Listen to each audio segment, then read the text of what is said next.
Hello, everybody. Let's see who we've got on with us today. So, just letting everybody in at the moment in the chat. Let me know where you are tuning in from. You might be able to see I've got a new background today. I'm not stuck in the attic in a hoodie. I'm out in Spain today. So, let's see who is furthest away from me today.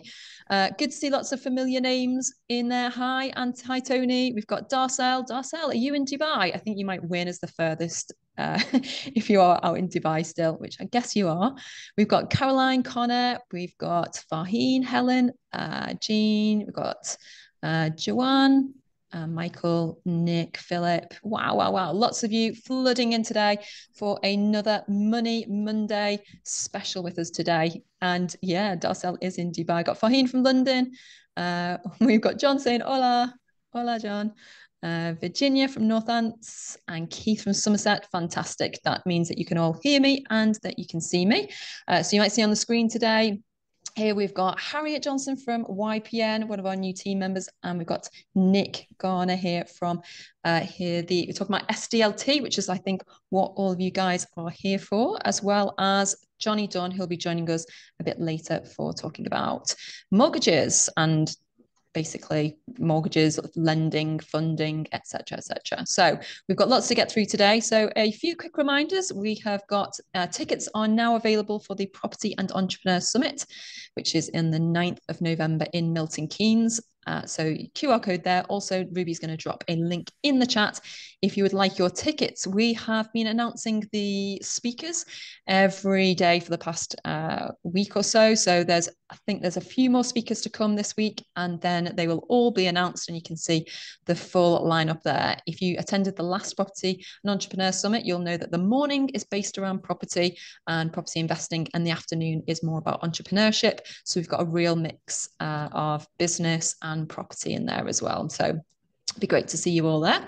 And for some of you who were in our WhatsApp community, you might have noticed we had a little glitch, which meant that we needed to just restart it, but that is all active and up and running now. I know lots of you are already in the WhatsApp community. So if you're not already, the link is in the chat there. So there's no chat with the WhatsApp group. It's just reminders and notifications on webinars like these. So link is in the chat if you would like to join our community WhatsApp. Okay, fantastic. So I know we've got lots to get through today, and Nick is going to talk to us about SDLT and what it means, potentially some strategies that you can use, which means that you don't necessarily have to pay stamp duty. So these are some of the things we're going to talk about. If you've got any questions at all, then do put them in the chat, and Harriet's going to look out for those questions in the chat for us. And Nick, tell us about stamp duty and why are you here today? Why is this something to discuss? Okay, I'm here to help you understand this stuff. It's yeah, stamp duty is a really complicated tax. It's a bit like VAT, and that there's all sorts of exemptions and so on and so forth.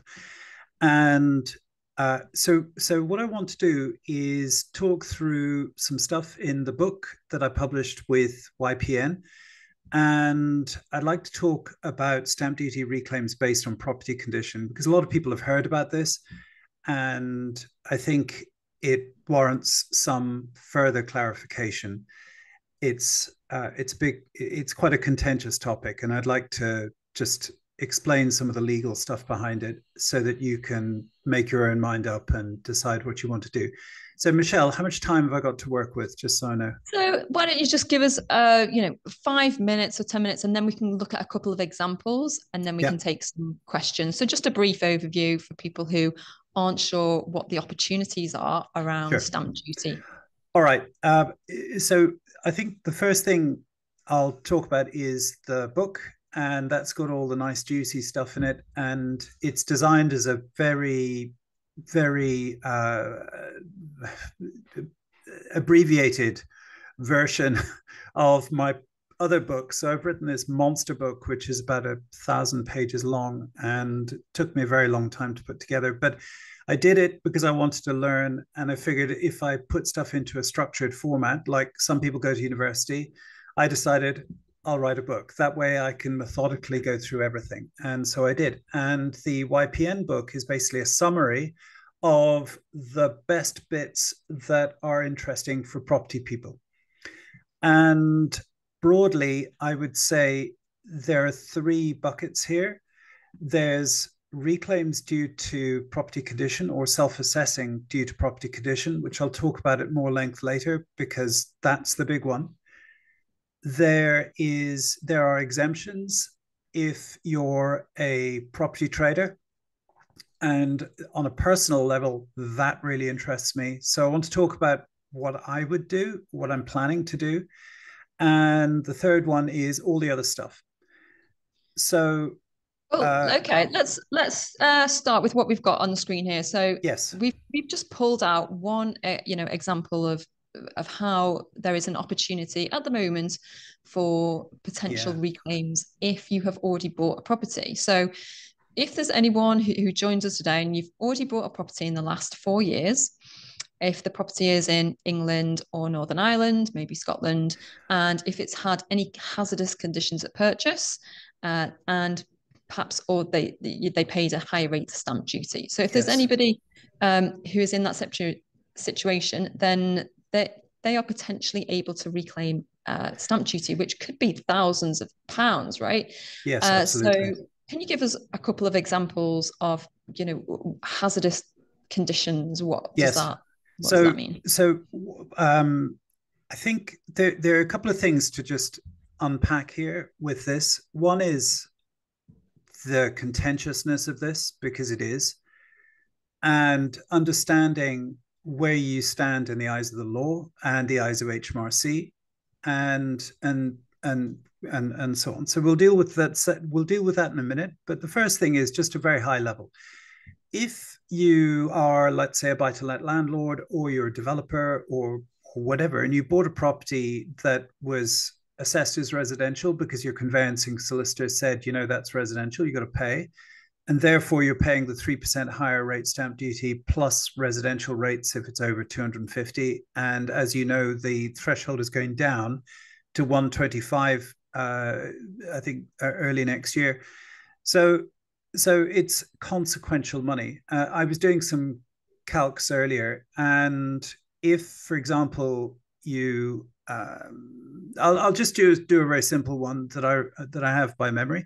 Let's say you buy £150,000 property, and therefore you're going to pay £4,500 in stamp duty, because let's say the property had these hazardous condition issues. I'm going to talk more about what that is in a minute. But let's say you can reclassify, and this is the whole point about the whole idea about how you get your refund. It's because you're saying the property wasn't habitable at purchase, therefore it wasn't residential, much like an office or a garage or whatever. These places, you can't live in them. And because we're in the world of technicalities and so on, essentially what you would be saying is not habitable due to various condition hazards at purchase, therefore not residential. And that's your pathway to reclaiming this overpaid stamp duty. And then if it's a higher value property like 350 or whatever, then let's say residential rates would be 15,000 and a non-residential is probably 7,500-ish or something. I've got some tabs open which talks about it. So let's talk about what's hazardous. So a really simple way of looking at it is you bought it and you had to renovate it because no one could live there. That's the bottom line criteria. So was it dangerous to live in?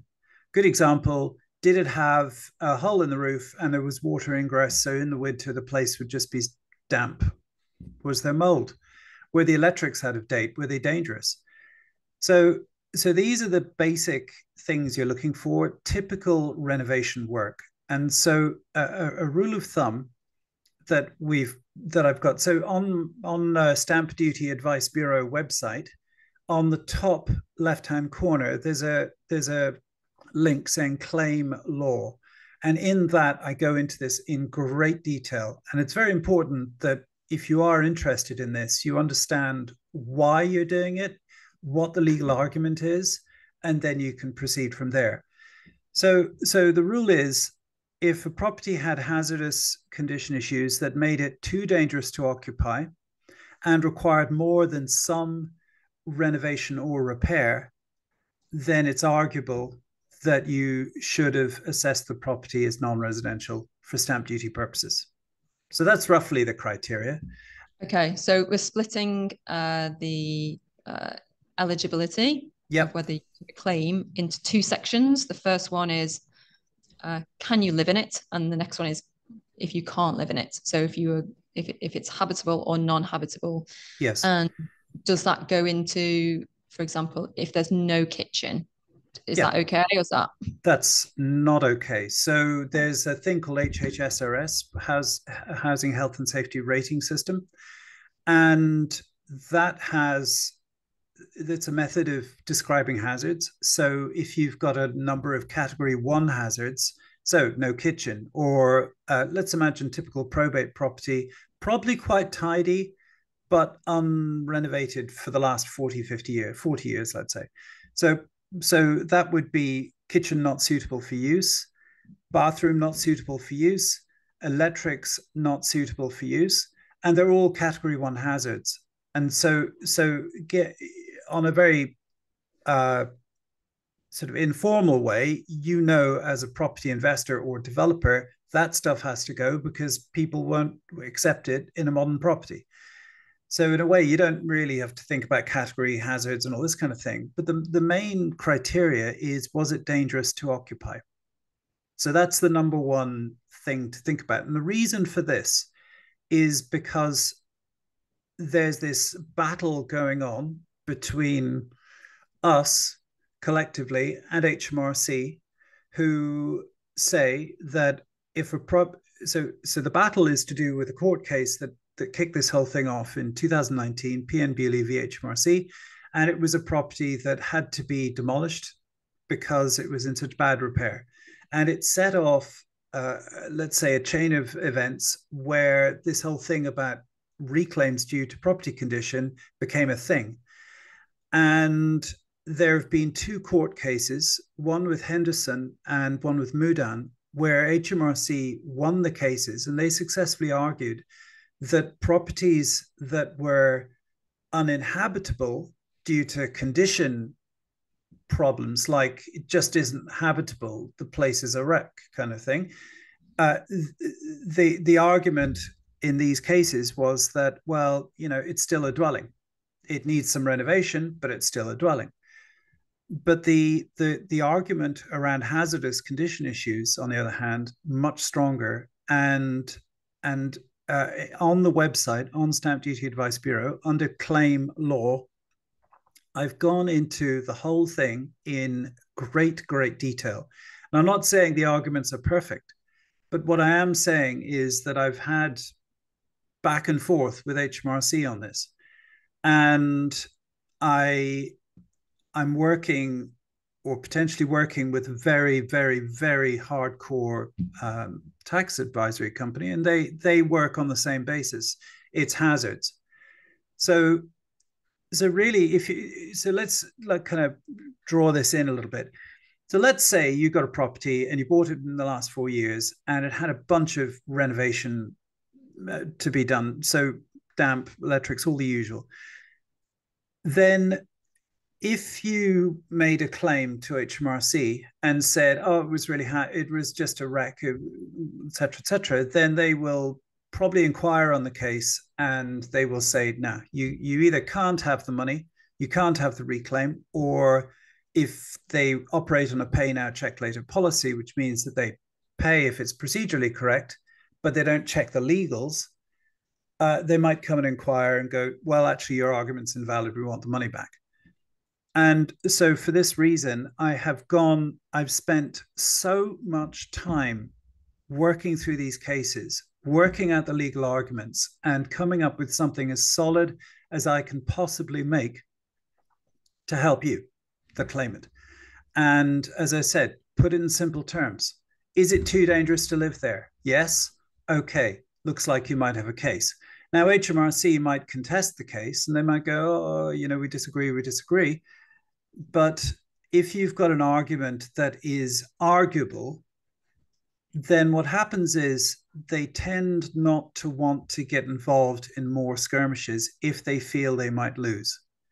And this is the power of words and the power of the system, because the way this whole system works, just so you're really clear, is that you've got the law and it says stuff. And one of the things it says is suitable for use as a dwelling. So what is suitable for use as a dwelling? If it is suitable for use as a dwelling, you're subject to residential stamp duty. So what does suitable mean? And this is what's been argued out in various court cases. And what's clear to me, and you read the legal arguments, if you believe, yeah, that makes sense, well then, great, make a claim. But essentially what happens is you've got this ambiguous statement, and then you've got arguments in the first tier tax tribunal and points of law that are addressed in the upper tier tax tribunal. And from that, there is a general acceptance of what something is, what suitable in this case is. And suitable for use as a dwelling is one that does not need more than some repair or renovation. But then this gets argued out on a case-by-case basis with the first tier tax tribunal. So what's overall, the way it works is that you've got a system that is not that black and white. It's all shades of gray. You have rights under the law to redress a mistake. That mistake was, it was assessed residential. You should assess non-residential. And if you know how to do it, or you talk to people like us who definitely know how to do it, then you can apply, get that mistake fixed, and then you got 9 months from when they pay you to the end, to 9 months. And once you're over that line, then it's over for them, because they can't inquire, because there's nothing illegal being done. It's all legal and within the law and arguable. And so it's a weird one, but everything comes down to the law. And if it's arguable, then you're in a good position. It's really interesting, isn't it? Because a lot of people just think it's black and white. It is or it isn't. And especially where solicitors are involved and that kind of thing.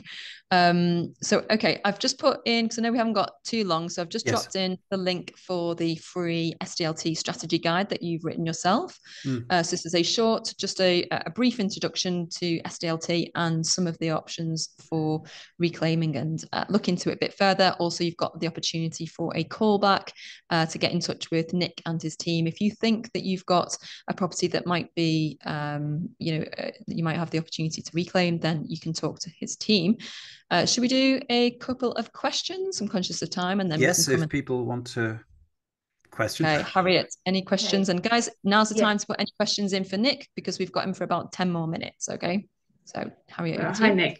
Yes, we have got a couple of questions at the moment. So, Joseph has asked, is it best to pay and reclaim, or to not pay up front?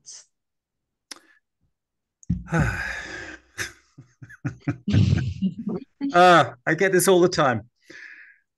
I think it's a question of your appetite for hassle with HMRC. So I know they interrogate reclaim cases very carefully. Like if the signature doesn't look right or something really tiny like that, they'll reject the case. They are looking at the legal arguments. They must be, because they can't not, because it's all part of the case. And then they put the case through and so on. And HMRC, as a general rule, are wary of opening inquiries on paid cases. So their power is to suspend what's known as the pay now, check later privilege that various agents have, if they choose to. So there's all sorts of shenanigans that go on in the background. Right, so that's that. So the answer is, a lot of people self-assess as non-residential prior to purchase. Again, Stamp Duty Advice Bureau, claim law, there's a link. And I talk about that in detail as to how that works and what you can do. I don't recommend it because I think at one level or another, it's essentially avoiding tax. But if you've got an appetite for it and you don't mind a potential fight with HMRC, help yourself. But it's not what I would want to do. Like personally, I just would not want to do it that way. It's, maybe it's just my circumstances, but I wouldn't want to do that personally. Yeah. Best pay then and then reclaim afterwards. Yes, but look at the law, look at the facts, and then make your own judgment on it. Next, we've got a few more coming in now. Yeah, so Gerard has asked, it said, would an issue with cladding count as a hazard? Yeah, absolutely. Even though it's occupied under a waking watch. We got as far as cladding. I knew. Okay. No, annoyingly not. So there's a case with fish property or fish homes and HMRC, and it was a cladding case, and it went to the first tier tax tribunal. And essentially what they said was that the property was habitable, like because the guy who owned the property, which he was trying to reclaim the stamp duty on, it was occupied by his daughter or something and her friend. And the judge said, well, look, they're in there. The flat itself isn't dangerous. The cladding is dangerous. There's no prohibition notice on the property. Therefore, no. And so the thing got turned down. Fish, if you look for fish homes, I think it is, and HMRC. Again, just have a look at that. You'll see the case. Sorry. Jared saying it's not the answer you wanted. Sorry. I know, it sucks. I hate to be the bearer of bad news. Okay, we've got quite a few more, so let's do rapid fire to the end now. Go. So Anil has asked, how certain can we be that we can get a reclaim? It's all about property condition. Do you remember I said the line, which is if a property needs more than some renovation or repair, then it's arguable. So the thing is that HMRC have this policy, pay now, check later. So what that means is that they just pay, irrespective of the evidence and the argument.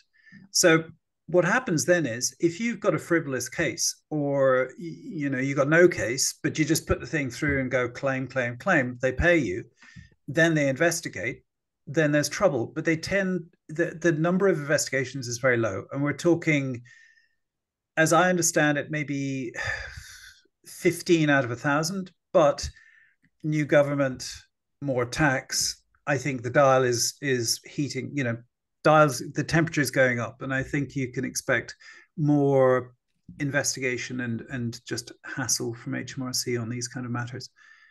What's next? So Jeremy has just bought a property and put exempt on his form as it was not habited for 18 to 20 years prior to purchase, and it was a probate property bought through his limited company. Is HMRC liable to come back at him? Well, technically, of course, but the question is, why did you do it as exempt? Are you a property trader? Because in my book, and me personally, I love this strategy, especially for London Southeast, which is where I am. As a property trader, if you follow certain rules, you're basically, you are exempt from stamp duty. So if you're dealing in the kind of mid-price, higher price range, renovating, flipping, beautiful. And let's assume that that's what you're doing. So if you bought as a property trader, there's some exemptions and other bits and pieces. Read the book. It's got it all there detailed for you. And if you're not a property trader, then the question is, how much did you pay for it? Was it less than 150? If so, and assuming the property was a wreck, then it's incorrect to exempt it. It's correct to assess it as residential. Maybe you should talk to me, and I can give you some help on this. Chat. So yeah, Jeremy, the link is in the chat and you can contact Nick directly through that link. Yeah, and just to say, and I say this with love, because we all know a solicitor or two, and I'm sure they're beautiful people, but they don't have a clue about stamp duty. Just as a general rule, there are a few that do, but yeah, it's just one of those things. They're not tax experts and they don't claim to be, and they're there to act as administrators in your property purchase. Anyway, what's next? Is there a next? Yeah, so we have Darcel. Her question is, how does this work for expats abroad? They pay higher in stamp duty. Yes. Does this still remain the same dealing with HMRC, or are there some other complications? Right. So it's a rather vague question, but I think what you're saying is being an expat, you're non-resident for tax purposes, therefore you're subject to the 2% higher rate. And if you have a property abroad and you want to buy something in England, then, or England, Northern Ireland, or Scotland, Wales, because the same rules basically apply, then you're in for 5% additional stamp duty on top of the residential rates. And the interesting thing about all of this is that if it's assessed as non-residential because of hazardous conditions, etc., then then you're not subject to that 5%. But I don't know if that's the answer you wanted. The easiest thing is just message me directly and ask me the question, and I'll do my best to answer as clearly as I can. Okay, next one. So Mr. N has asked them, are probate properties exempt from SDLT and what needs to be evidenced? Okay, probate properties, not as such. So if you buy so the qualifier is, again, it's in the book actually, because it's here, the book is here to help you. So the rule of thumb is if you're a property trader and you're buying to renovate to sell and it's probate, and there are a bunch of other rules associated with it. And when you understand the rules, you realize the rules aren't as tight as you might otherwise think. Then yes, you can get an exemption. But let's say you buy the property probate and you go to renovate it and then rent it out, then no, you're not exempt. But then there's different game you can play, which is to do with hazardous condition issues, because most probate properties are in dangerous condition because of dangers. So if you go down the reclassification route, i.e. classifying it non-residential, that's a different story. There is so much information on, well, A, in the book, B, on the website with calculators and condition assessment tools, all sorts of things. Have a look at that because I think it'll help. And if that still doesn't answer your question, I'm here to help. So let's talk directly. Okay. Okay. Neil has had tenants already in the property when he bought it, but he had to do the bathroom renovations whilst they were in the property. Mm. And the question is, does that make it dangerous? What do you think, Neil? I don't think it's that dangerous, do you? Yeah. Anything else?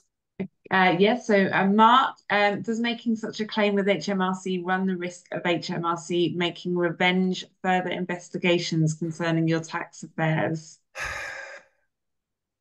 Okay, that's an interesting question. Broadly speaking, no, if you act in good faith in your case. So I think about this quite a lot as a tax person because, you know, here I am in the firing line. And there's always, everyone is a sinner. Everyone, even though you may try not to be, you don't know what you don't know. So the answer is very unlikely if you have good cause. And so let's say you do let's say for the sake of discussion, you do a reclaim, right? And you say, oh, I had to renovate the bathroom. It wasn't quite good enough and it was dangerous. Plainly, it wasn't dangerous. There was a tenant in there, not dangerous. Sorry. And you do the case, and then let's say for the sake of discussion, there was a dodgy picture in there which didn't like, there was fraud basically. Well, then yeah, they might go, well, what's going on here, and then they have a go at this, and then they have a poke around somewhere else. But broadly, if a case is made in good faith, and it should always be in good faith, then why would they need to poke around anything else? And they're actually not that interested because HMRC is very siloed. That's the other thing to remember, that each department just does its own thing, and that's about it. So they're basically siloed, and if it's in good faith, it's, you got nothing to hide basically, and they're not that interested. Okay, great. Let's go. Have we got one more? Yeah, Philip, would elevated radon levels class as hazardous? Oh, that's very interesting. Probably. This has been discussed in, I don't remember which case, but it was specifically discussed because it's one of those issues where it actually is very dangerous and it's very difficult to deal with. And yes, I yes, arguably. I think the question is how serious is the radon issue and is the property proofed for radon? And have you had to sort out this issue in the property? And if so, then I think you got something here because, as I said, it's specifically mentioned, I think in Fiander and Bauer. I think in one of the cases, I'm confident it's been mentioned. It's a bit like asbestos. If a property has a lot of asbestos in it, same kind of degree of problem. It's kind of in the bones of the property, as it were, and that makes it very potentially very claimable. Absolutely. Remember, it's you're not claiming because of the radon. You're saying property needs to be reclassified as uninhabitable due to these hazards, and therefore you're reclassifying non-residential, and therefore it's the difference between residential rates, non-residential rates. That slice, that's your claim back. Right. I think on that note, fantastic. We have covered a lot of ground, a lot of questions. I've just put the link in that chat. So, guys, save that link, click that link, and you just keep it because you never know when the next opportunity will arise for you to reclaim some stamp duty. And you might have a think about properties that you've already got in your portfolio that you think, oh, it might be worth a chat with Nick and his team. And So, can I just yes, say one Nick? final sentence? Yes, It's your legal right. So again, look at the website, look at the legals on it, look at the law. It's your legal right to do this. Thanks. Well, that's a great way to close. Thank you so much for your time, Nick. Really appreciate that. And we will, guys, if you're on our podcast as well. So I just recently interviewed Nick, so we go into a bit more depth on that if you want to know more. But do check out that the free SDLT strategy guide. So Nick, thank you, and we will see you next time. Thank you very much. Take care. Right, Johnny, can you hear us? Hi. Good afternoon. Yes. Okay. Good. Can you hear me? I can hear you, and we can see you. Good. So it's going to come through slightly awkward for people because I've got my microphones with my phone and my laptop, which looks like I'm on mute, but assure me I'm absolutely not. So it's all good. It is you. It's not some weird clone of you or anything. We're all live here today. So great. Thank you, Johnny, for joining us today. And we are going to continue from last month with our theme of you can't tax debt, which is a nice segue into from Nick talking about stamp duty and that kind of thing. So we've got about 25 minutes or so. A few updates here that you want to just talk through. If anyone's got any questions for Johnny about mortgages, finance, lending, now is the time to put those in the chat. But Johnny, do you want to just give us an overview, and then we'll take some questions from Harriet as we go through as well. 100% will do. And look, hey, good afternoon. Thanks everyone for jumping on. Jeremy, good to hear you again, buddy. And yeah, great to see your video you put online. I love this. When I was sitting in the background, I was looking at everybody's obviously comments and everyone's kind of like status to see who was on. I love the fact I recognise so many people now, and I think it's I suppose just testament to these kind of things that it puts a face to people's names now, and it's great stuff. So but no worries at all. If anybody obviously has to jump off, I've just seen a couple of comments, but I'll fire into it. Look, it's an interesting time. I should probably coin that phrase. You can't tax debt. You can't tax my debt. It's an interesting part. It's an interesting part for us, to be fair, at the moment in terms of how we're restructuring our business and about to launch a new, almost like a new company, completely new proposition when it comes to lending in general. So we're going to start to make some shifts in that space. But from, I suppose, look, what is actually happening in the market right now, and it's really worth everyone kind of keeping your heads close to the ground in terms of the economic side of things, because we're at a point where lenders are competing fiercely, and we're only seeing any headlines really as a result of lenders just cutting their cloth to just kind of get their lending away. they're cutting the margins like you couldn't believe, and the profits that banks, building societies, credit unions, all that, they're not making much right now. And obviously, for various reasons, the base rate, yes, dropping, likely to probably stay at this point for a short period of time now, just as we kind of wait for a bit of the dust to settle from certain political changes, let's say. There isn't much more happening from lenders reducing their rates anymore. And if anyone's kind of like hedging their bets, I would expect rates to stay as they are for quite a long period of time. Look, a 4% rate thereabouts, and a Nationwide's got it at about 3.78. That's great on the residential side. Buy-to-let stuff sort of follow suit, so you can pick up a decent buy-to-let product around 4 or 5% with relatively decent fees now. So if you're looking at that kind of long-term market, look, it's stabilised. Just kind of in my one takeaway from this, between 4 and 6% is about the norm. Look, if you can get closer to the 4, great stuff. You probably end up paying slightly higher arrangement fees, but that really is the market right now in that kind of long-term mortgage space. Now, I'm going to shift straight onto that second point here because it's really interesting for a lot of people, and a lot of people that are starting out. Now, if that 4 to 6% territory for a mortgage is kind of like, well, actually, it's a little bit steep at the moment. Mortgage rate's a little bit high. Does that change perhaps my outlook, my strategy and approach to actually getting started? Possibly. It depends, obviously, on the time, the skills you've got, your capital you've got behind you. And I suppose that's where we're shifting as a company now, actually, to be that first point of call before you even have identified a strategy to work on. Have a chat with us. From a financial point of view, we'll put you in a position in terms of which is the perfect aligned route for you based on your goal over the next 5 years. And how I can kind of there you go, you've popped the call back up for me. But let's just link back into that typical point there. How can you put your mortgage, in essence, or how can you pay all your mortgage payments on your house in your limited company? Because people think, well, that's impossible to do. Yeah, if you look at it from that words taken, like my mortgage, it's in my personal name, my limited company physically can't pay that, because you get into all sorts of legal problems. However, the house that you live in can actually be utilised by your limited company. And this is where people need to understand the starting point and the financial route that you can actually use to get going. Now, possibly unencumbered, Sonia. Look, I know it doesn't have to be unencumbered. When we talk about using equity, we don't always talk about releasing the equity. Using equity right now does make a lot of sense.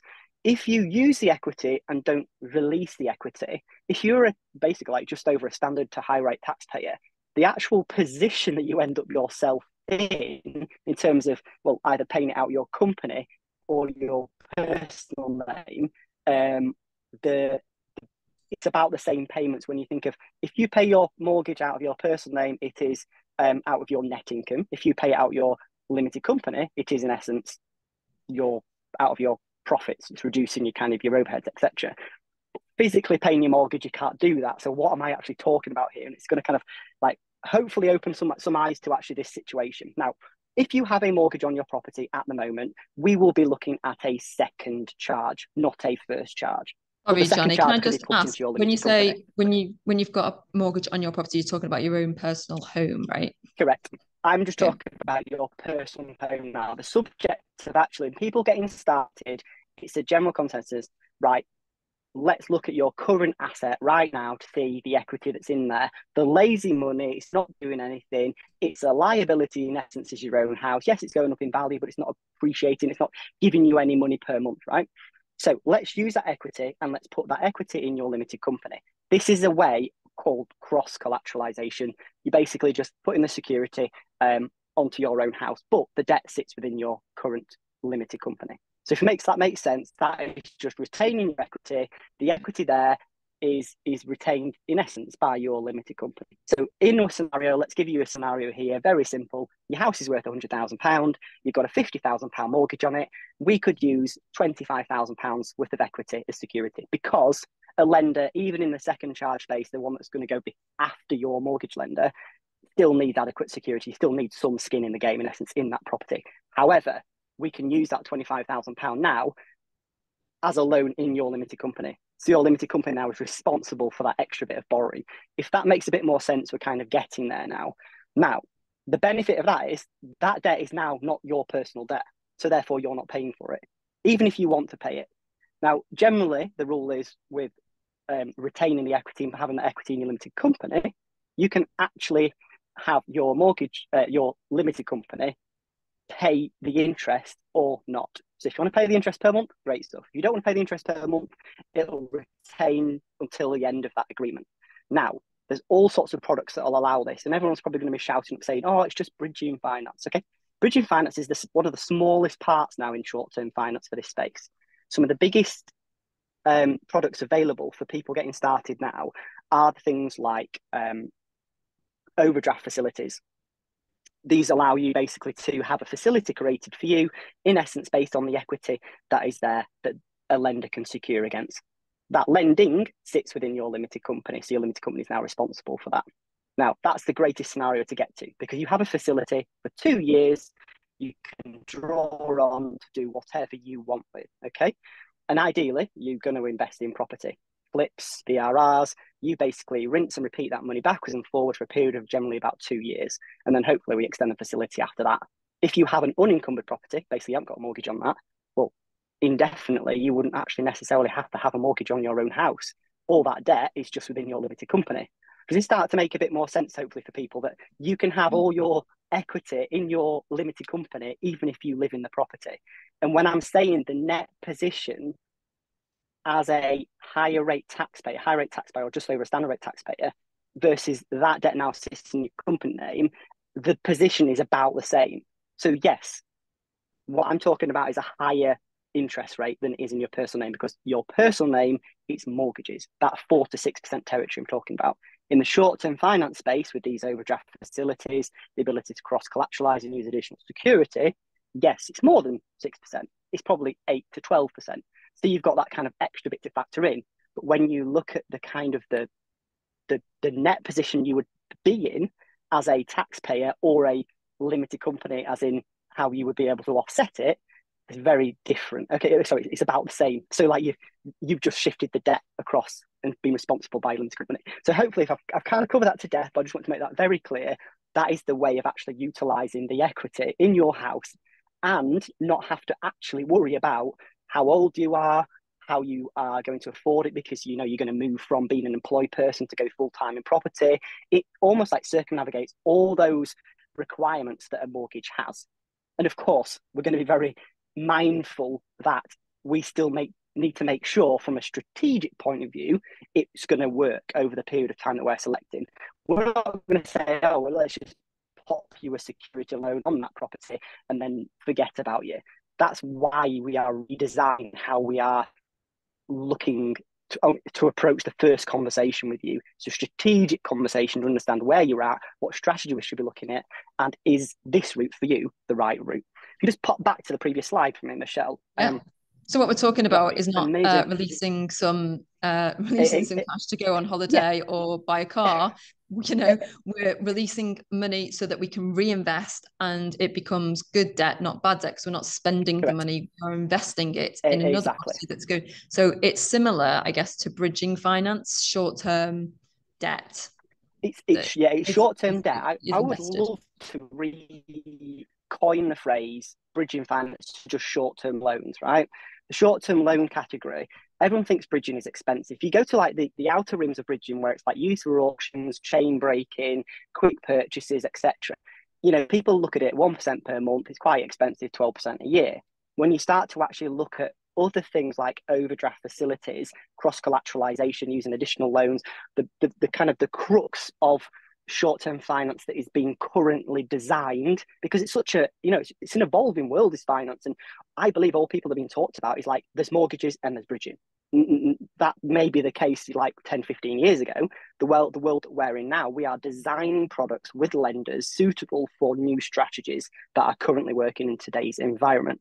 So in that sector there, we would be looking at, you know, and hopefully leading on from the taxman just before, a tax efficient way. Actually, you're in the same position, but the debt, you're not having a monthly outgoing. You could just have no monthly outgoings on your house again from a finance point of view and utilize 75% of the value of it constantly. A revolving credit line, if your house goes up in value, will increase your credit line again, keep going. You just have to outperform the level of interest that is being implied to that facility that is being created. That is where the strategic approach comes in. So if it's costing you 8% by moving it across, to get the extra loan, it's costing you 8%, then you just need to make sure that that 8% is earning you 10, 9, 10, 12. Right. So you need to be earning more. Right. Yeah, and I would be steering people, and of course I'm biased into the financial borrowing space because I'm not the one to go out to, look for angel investors, etc. Not against that, looks great. However, these people, these companies are designed to lend. It's great to have somebody that's designed to lend to look at your deal because they'll tell you if it's a good deal or a bad deal anyway. So it's great to have their involvement. And actually, when you think of it, well, from an overdraft point of view, if you were to use the facility and abuse it and take all the money out for the whole year, okay, you're probably anywhere between 8 and 12%. If you don't use it for a period of time, it's like an offset account. It offsets the interest.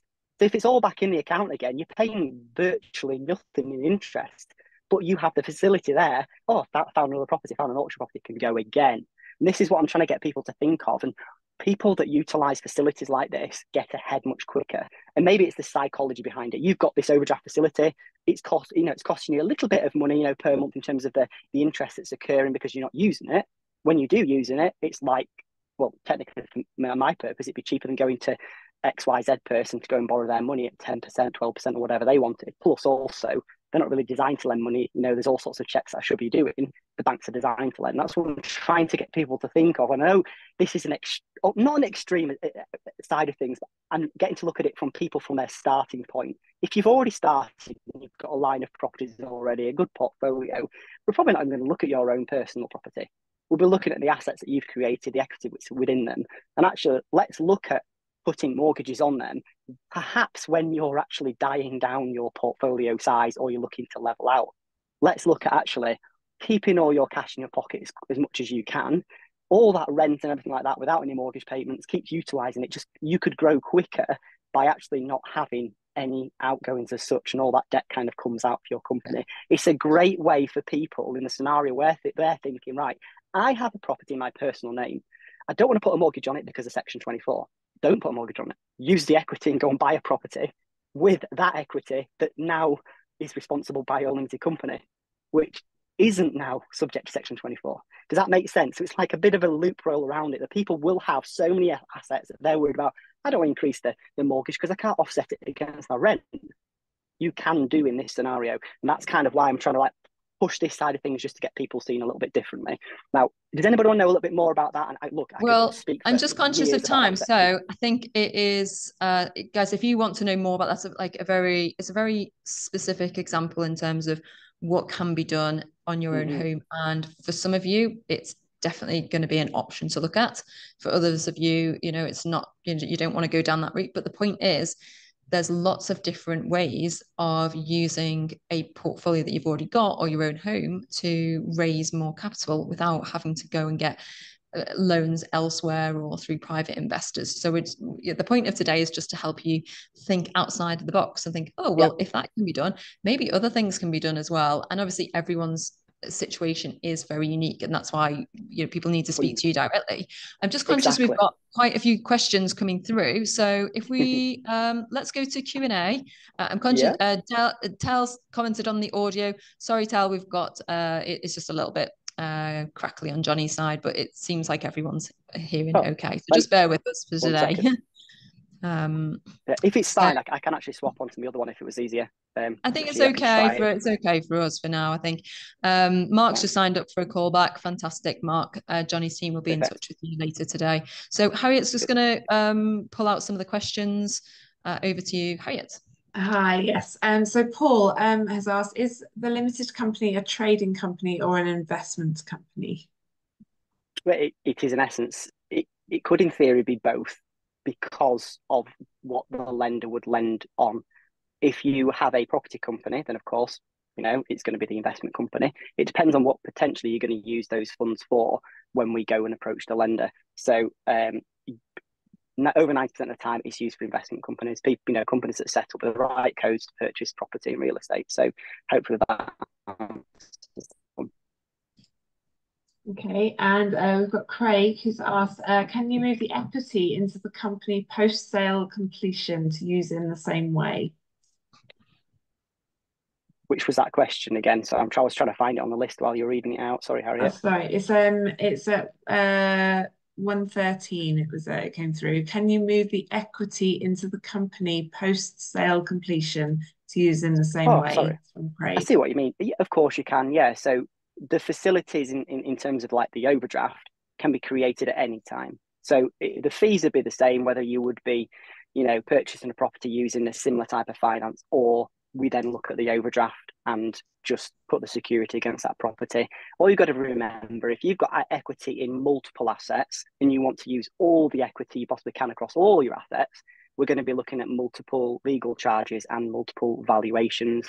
Now, a lot of the time we try and go down, of course, the desktop valuation route to minimise the cost of sending people physically out. But from a legal point of view, remember, there's additional work for a legal team to be doing as well. So just kind of factor that in. The great scenario would be you've just got one property that's unencumbered. You've got no mortgage on it. We'll just use that. That's a great place to be in. Okay, great. So Mario has said, if you have no mortgage on your own property and use it as a loan in your limited company, is your home used as a secure or unsecured loan with the lender? Yeah, all types of finance like this, whether it's short term or mortgages, it's all secured lending. The only forms of unsecured lending you could do it would be obviously short term loans like on cars, on machinery. It's got like bricks and mortar value on it. The lender will always want a secure charge against it. But it doesn't have to be the first charge, it can be second, third, fourth, as long as there's enough equity in the property. Great. So Sonia has said she has an LPA on her mother's unencumbered detached property, which is too big for her. She also has a residence abroad. She would like to buy a house for herself, but needs to develop her mother's house into 2 to 3 flats and split the garden for developing. How can she get finance for that? So you're probably just looking at that property itself to do it. So there would be certainly a value on property. You wouldn't need to look at any other assets to raise the money on. If an asset has a value and you're looking to develop it, the majority of lenders will cover you up to 70% of the value, and they'll always give you 100% of the build cost. That's kind of unlike a given in the development world. And anybody that's looking at development type properties, they would always be looking to borrow all the costs of the work. So, and lenders would want to. They want to make sure that you've got all the money to finish it. Basically, they don't want you to be short. So, hopefully that answers that one. Great. So Barry has said, what are the best rates HMO mortgages? Very simple is HMO mortgages. Look, define the type of HMO. Some lenders would even do a 4-bed HMO, 4 locks on doors, 4 tenancy agreements. That's even a standard buy to let. Look, you can get that covered around 4%. If you move through the categories of HMO from class 3, 4, going to sui generis, then of course the rates get a little bit steeper because you're going into commercial territory. An average on a HMO right now, you're probably around between 5 to 6 with low fees. Again, it depends on the actual property value and, is it worth adding a higher fee to the loan that you've got to take a cheaper rate? But typically, if you're looking at a buy-to-let rate, HMO rates are probably around about 0.5% higher than that, unless you start to move into the real commercial territory, 7 beds plus, where you're perhaps looking at up towards 7%-ish at the moment. Okay, and Richard has asked, how much equity do you need to make it worthwhile? Generally, anything below 75% of the value is usable. In an ideal scenario, obviously it's as low as possible because the cheaper borrowing would be a first charge secure loan on the property. A second charge secure loan would be anything after obviously your current lender situation. Not much more expensive. Some lenders perhaps may restrict the second charge lending on your current house rather than the first charge. You might be able to borrow a bit more because there's less issues for them. So I just want to kind of point out as well, guys, the team, all DNA is just an away day today. So if anybody's wanting to call back today, apologies, it's not going to happen. It will be first thing tomorrow. So they're all up where I am in the middle of the Yorkshire Days, Dales today, doing all sorts of games by a river. So apologies if everybody wants to call back today. It will be tomorrow. Team building, I love it. Yeah, exactly. So we have a question from Iabo. They have a mortgage on their own home with a second charge allocated to a housing association as they previously purchased as a public sector worker using the home buy scheme. Do they qualify for cross-collateral lending? That's an interesting one. I mean, I saw that come one in. I was seeing how I could tackle that. So you've got the second charge that's already been allocated to someone else. Sometimes it might depend on the types of restrictions that they may impose. The general consensus is if there is sufficient equity in the property, even if it's a third charge or a fourth charge, if you are less than 75% of the value in terms of the lending that you have, then there's no restrictions perhaps on the resale of the property, like you would have to sell that property at 75% of the market value, for example, then yes, there would be equity that you potentially could use. And yeah, cross-collateralization is should be okay on that. But you wouldn't do it like if there was, you were at 70% and your 5% was worth like a few £1,000, there'd be no interest in the lender and you'd just be soaking up too much in valuation and legal fees to make that worthwhile. So there would be coming a point where we'd say, actually, not going to use that asset for for using as security. Richard has said, if you take the money into a limited company and buy another property cash, can you mortgage the property and get the money back? Yeah, standard stuff. So we could either put the mortgage on and say, yeah, we'll park that asset there. We'll get the rent coming in. We'll pay the mortgage and all sorted. Or you could potentially add that one back into the pot again and increase the facility that's created. It depends on how quick you go, what ambitions you've got, and what strategy you're looking at achieving.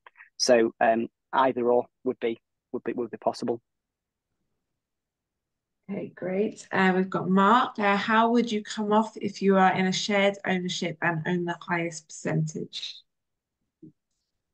So if you own the highest percentage you can in the shared ownership scheme with the coming off, we refer this to as staircasing out. So if you want to come completely off it in terms of out of it onto a mortgage, and I'm not talking about what I've just talked about now, very simple. We're talking about your affordability and your ability to pay that loan. So we can borrow all the money up to 75%, 90% of the house, whatever you want to do it, in the interest of taking off the shared ownership to do what I'm talking about, fine. As long as the lender's got a charge on the property. It wouldn't be possible currently with a shared ownership because you would not get the permission from the shared ownership provider. They wouldn't allow you to over leverage their security probably in that scenario. But remove them, do what you want with it. We can remove them with a security loan. We can remove them with a mortgage. But obviously, if we go down the mortgage route, affordability, mortgage payments, etc., kick in. That's the route. Yes. And then there's one more from Kaz. Is loan I 25% of value of property if it's unencumbered? Not quite sure of the I-25 value. I don't know what that refers to. I was hoping you would, because I didn't understand either. Is loan I-25?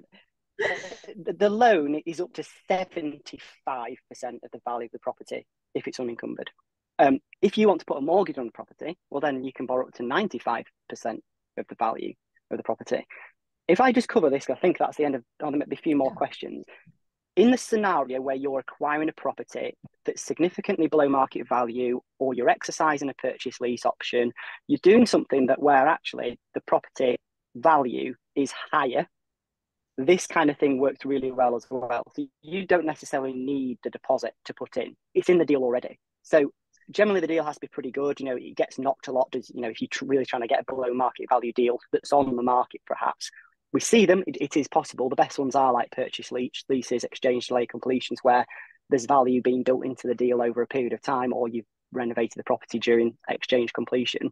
But that is possible as well. And that fits into this category if you need to, where 100% lending is possible either in the deal that you're acquiring or the equity is within another asset. That's the most common way that you can get 100% lending, is obviously if you put the other equity on the line and you borrow 100% of the loan. Fantastic. Any final questions, Harriet? No, I think that's all. Fantastic. Okay, so brilliant. Lots of really, really good questions, guys. Some people have got bit more specific scenarios. So if you do have a specific scenario and we didn't get to cover it today, then just click the link that is in the chat now to get a call back from the team. Note that they are on holiday today, not on holiday, team building. Can't call it a holiday, can we, Johnny? They are doing very important team building today. So out of the office, and Johnny's very kindly joined us and cobbled together some Wi-Fi to be able to be with us today. So thank you, Johnny. You've come across absolutely fine, nice and clear here on our side anyway. So that's great. So guys, click the link for a call back or to get in touch with Johnny's team about anything to do with finance, bridging, mortgages, your own home, investments, anything like that as well. Ruby, if you could just put the link in for recordings. So guys, if you are a member of the YPN network membership, then you will get a recording in the app. So go to the app, that'll be uploaded by tomorrow, and that stays in every month, and then obviously we renew those as they come through. If you're not yet a member of YPN, then click the link for a free trial, so you can still get a copy for free if you want. So yes, Linda and whoever else asked, Barry as well, there's a replay available through the app that Ruby's just put in there, and I will repost it again there. So fantastic. We will be back on the first Monday of the month, which guys, can you believe it's September already now? Scary. So 1st of October we'll be back. Sorry, no, the first Monday of October we'll be back with Johnny and talking about mortgages, finance for another Money Monday. So Johnny, thank you so much. Have a great rest of your day. Thanks for joining us, and we look forward to seeing you again next time. Thanks, guys. Thank you so much. See you next month. See you next month. Harriet, thanks for joining us again, and we look forward to seeing you next time. Yeah. And that's it. That's all for now, guys. See you soon, and take care for now. Bye-bye.